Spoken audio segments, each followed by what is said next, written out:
My name is Heather Feather. I am the owner of Rare Bird Medicine, and today's topic is Aborted Truth.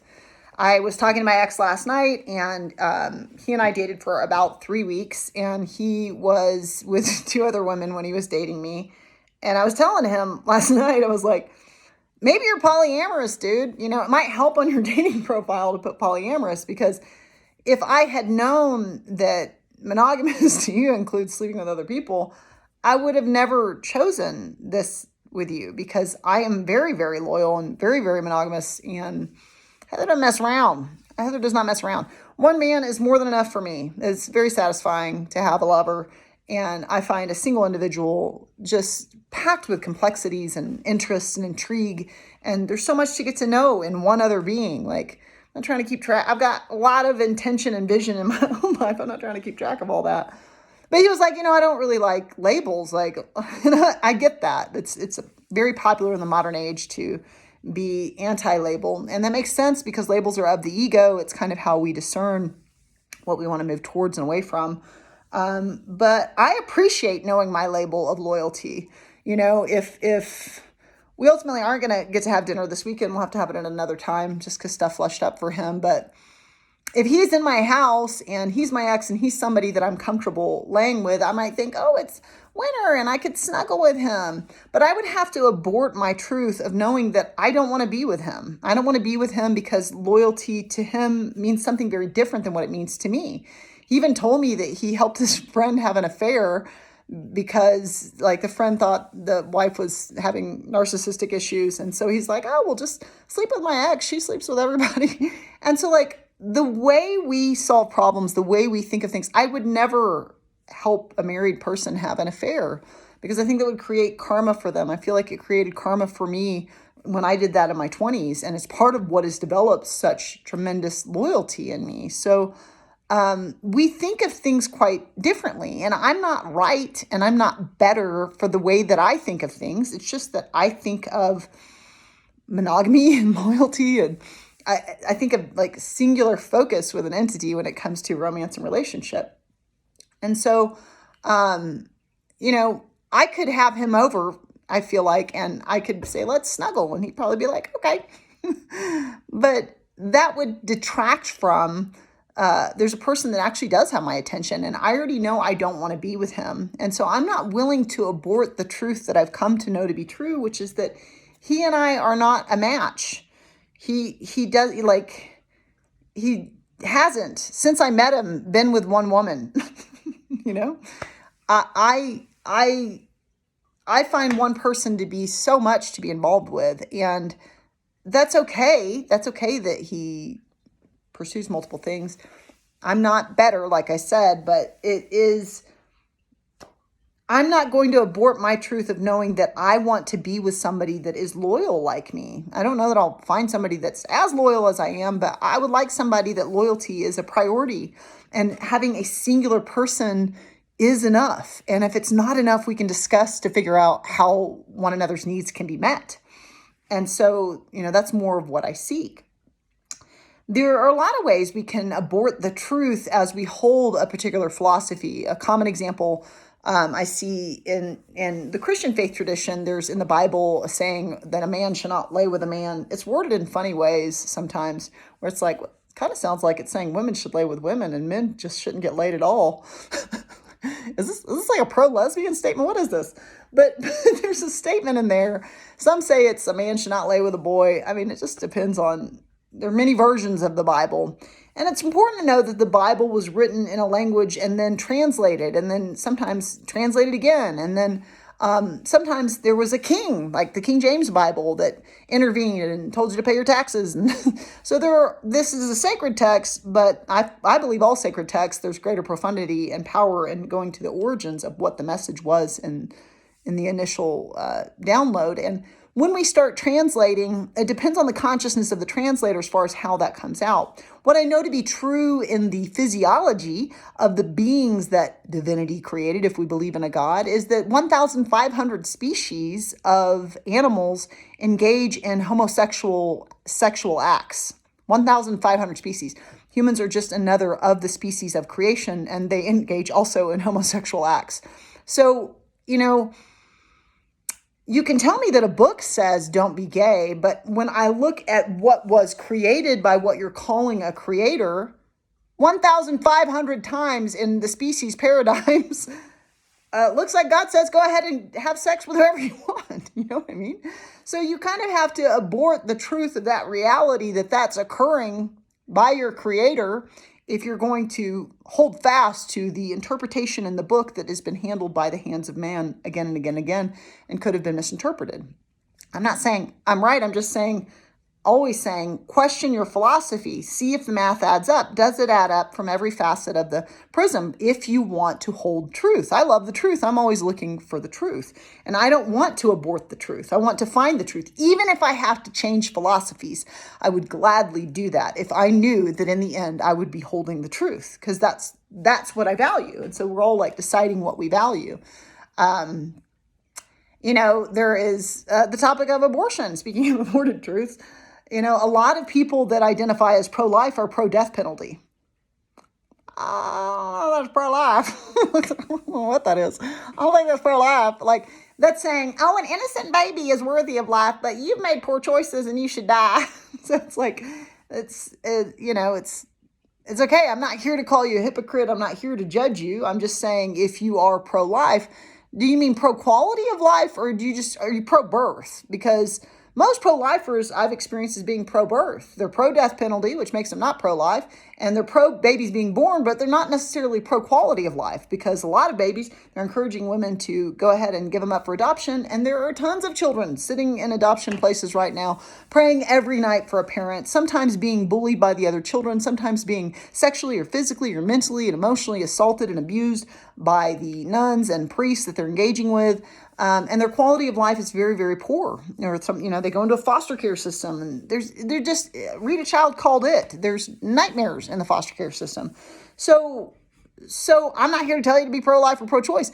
I am so liberal that I don't need you to be me. The role is taken. And I understand that just because I'm liberal doesn't mean that there isn't conservative. If I'm going to ask you to honor my labels, I'm going to honor your label. I'm not going to ask you to be like me. I'm not going to ask you to agree with me. If I really am asking for others to honor diversity, then that means I also get to honor your right to have a diverse and divergent opinion from me. It's one of the things that we're losing in a technology-driven paradigm in which your thoughts, you are literally being fed so that you can continue to agree with yourself, and it can cause your ego to get like, I'm right, and your phone's like, you're right. And then you get cognitive dissonance if you hear someone that doesn't agree with you. One of the truths that you have to abort or ignore around being pro-life is that every person that has ever had an abortion since the dawn of time, and every person that will ever have an abortion into our futures, has provided more resources for every living entity. So if you're pro-life and you have children, let me tell you now, your child and your children's children and their children's children, if the line continues down, will all have more resources because of every single abortion that's ever occurred, because there's one earth.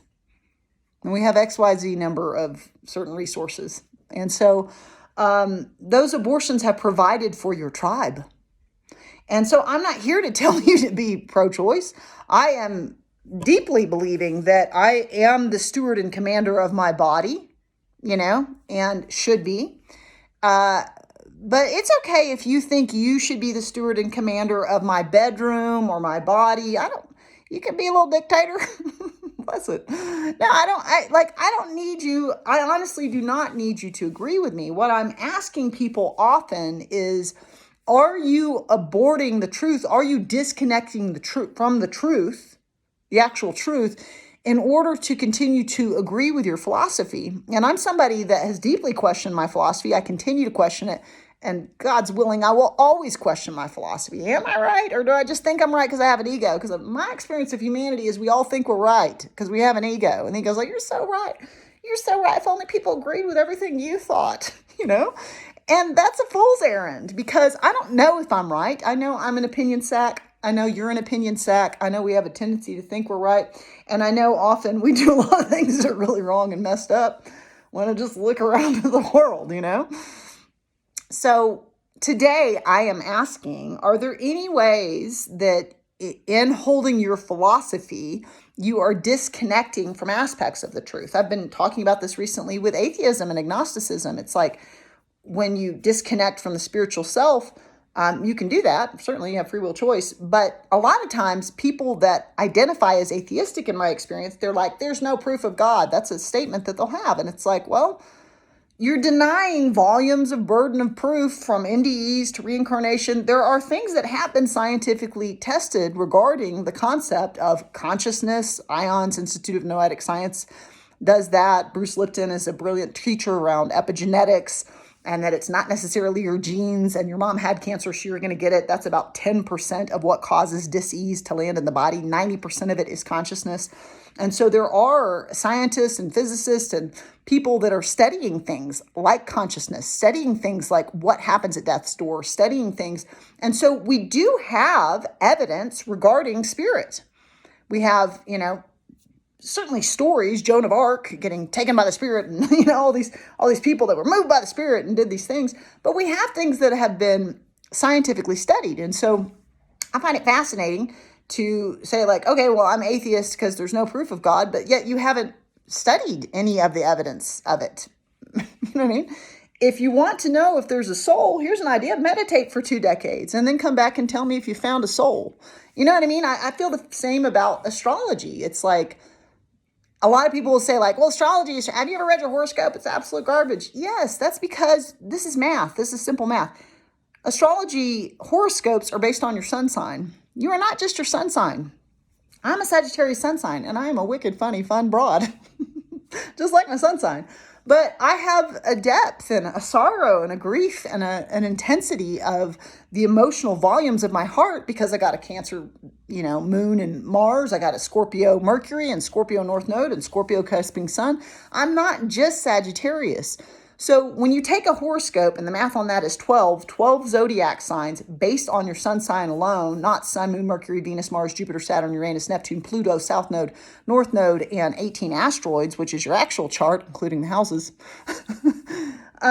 it's not going to be applicable to 8 billion people. That's just simple math. And so what I'm really talking about aborting truth is, like, in order to be connected to the truth, we would question ourselves, question our philosophies, question others, question their philosophies. Why do you believe that? What about this? What about that? You know what I mean? And I think it's important that we continue to stay in a space to where we can have conversations with those we disagree with. I don't need people to agree with me. I don't need people to hold my philosophy. I don't understand some philosophies. I think a lot of two-leggeds praise baubles and coins more than they praise people. I don't understand that, but I'm not right. I'm not right. Economics is a massive problem in the way the world moves as well. And that has to do with baubles and coins. You know what I mean? So is there anything in your philosophy that ultimately, in order for you to hold it, you have to abandon something that is also present in the field in order to hold it as your truth? Are you saying that the Bible says you shouldn't lay with another man and therefore homosexuality is wrong, but you're completely ignoring the fact that God created 1,500 species that engage in homosexual sex? Can you explain that to me and still stand in your philosophy and know that what you stand in is truth?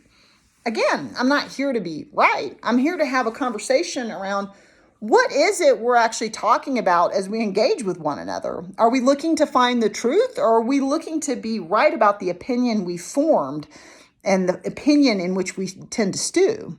So I love it when people question me. It's like, oh, I don't know. I haven't thought about it from that angle. Let me really evaluate what do I think about what you just said? That's crazy. You know what I mean?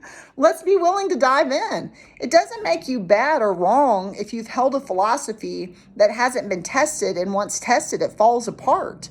You can actually align more closely to your truth if you keep questioning everything that you believe. You're bound to ultimately perceive that which is true. You can always subscribe to Rare Bird Medicine on YouTube, like and comment there. I always love to hear your thoughts. I'm Wen.